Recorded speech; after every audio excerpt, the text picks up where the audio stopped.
Welcome, gurus! I am Jacob West, the self development guru, here to help you unlock the power within. And in this video, I am going to share my story of how I failed my driver's test 4 times, and why I failed so many times, and ultimately, how did I finally pass on the 5th attempt. But before I begin to share the story, I just want to let you all know that I have been fighting a nasty cold. And I could honestly make a video of that a separate time in the future, where what I did to have a fast and quick recovery is I went on the internet and I searched and implemented a bunch of health tips and tricks and immunity boosting solutions. One thing I just want people to know is that if you are fighting through an illness, a disease, a sickness, then do not be passive. Anyways, back to the story of how and why I failed my driver's test 4 times. This story takes place back in February of my junior year. I was learning how to drive during this time, but I wasn't feeling very good in my driving ability. I would tell myself that I'm not a very good driver. And before I began my test, I already didn't feel good in my ability to drive. So I told myself that I was going to fail. And here's the thing you need to watch out for. When you tell yourself that you are going to fail, you will accomplish and you will do exactly what you said you would do. You tell yourself you are going to fail, and you will fail. Here's how the first test went. I remember I'm with the private instructor, and towards the start of the test, he wants me to make a left-hand turn. I did not really listen very well. Maybe it was my nerves and I was caught up in my head, and I just didn't feel comfortable. I was not really paying attention to the road and not really paying attention to what the instructor was saying. And I can make another video about how I used to think I couldn't listen, but it turns out it wasn't that I couldn't hear. It's just that whenever I was in a difficult situation and it was hard to hear, rather than tuning in and trying to understand what the other person is saying better, I would tune out. I would tell myself, I can't hear, or it's hard to hear. Therefore, there is no point in trying. I had a defeatist mindset where I would just give up before anything. Anyways, back to the story. I misheard him, misinterpreted what he said. Rather than making that left-hand turn, I continued straight. And here's where it gets funny. He wanted me to make another left-hand turn to turn into a parking lot. And I thought, at the time, I'm like, okay, this is the route. And rather than pulling into the double yellow lines, I stopped dead in the road with the truck like going 50 miles per hour right behind me. And I just make a left right there.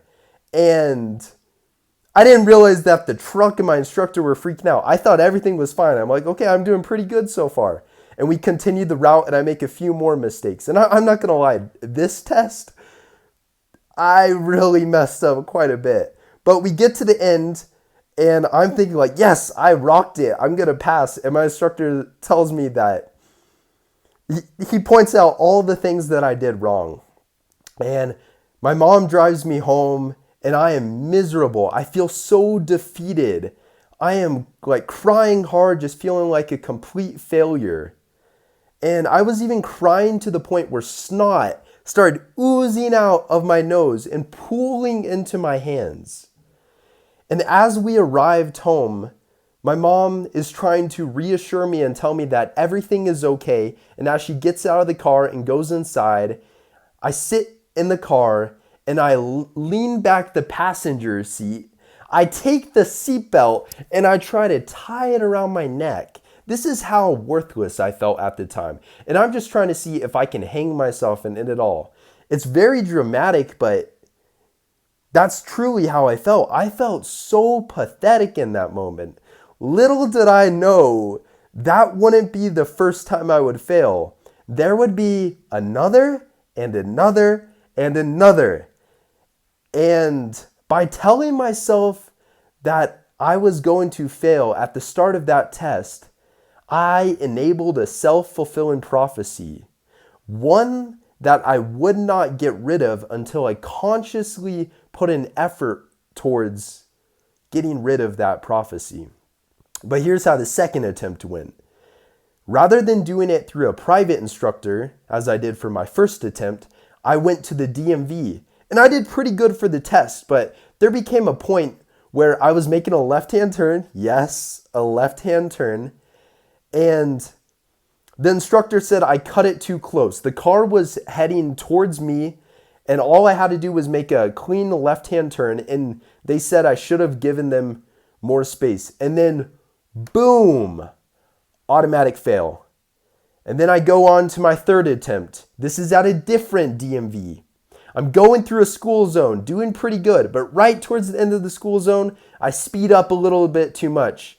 And then, boom, automatic fail. At this point, I'm not feeling very good, but the fourth test is one of the best ones because I took $50 of my own birthday money, and I was happy to be doing it. I'm like, no, you know what? I want to take the fourth test right after my third test and just get it done. I go to a private instructor with $50 of my own birthday money and hoping for the best. But here's how this one went. I wasn't allowed to use the van that I have had so much practice in. I had to use one of their cars. So I'm sitting in this foreign vehicle with my butt almost on the ground. It really felt like I was all the way down. Like I'm almost 6 feet at the time, but my eyes can barely see out the front window. And before the test, I didn't even really take the time to make the proper adjustments with the mirrors and the seat. And also, I didn't really vibe with the instructor. And on top of all of that, I pulled an all-nighter playing video games the night before.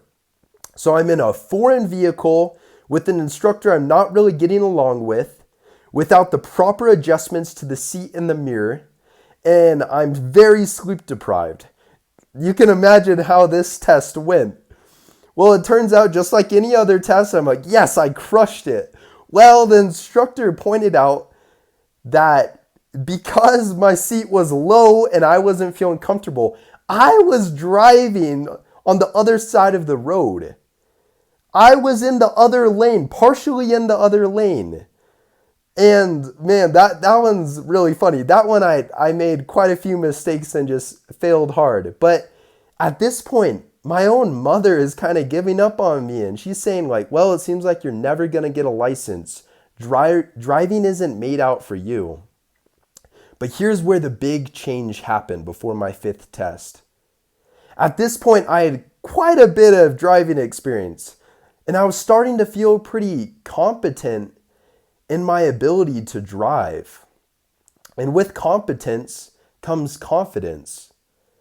And at this point, what I also did, I was working on my self-esteem and confidence. I was trying to make myself feel better about my overall well-being.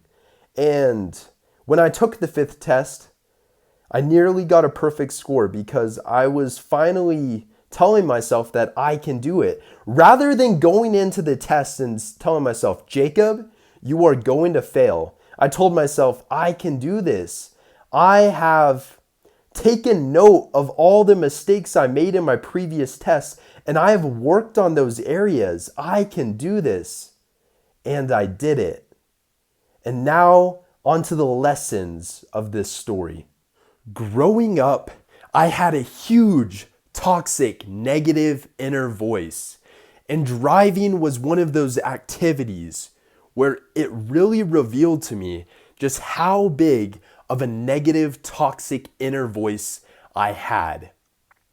And here's what I want to say, is that if you are telling yourself that you are going to fail, if that is your obsessive focus is of you failing, then you are going to fail.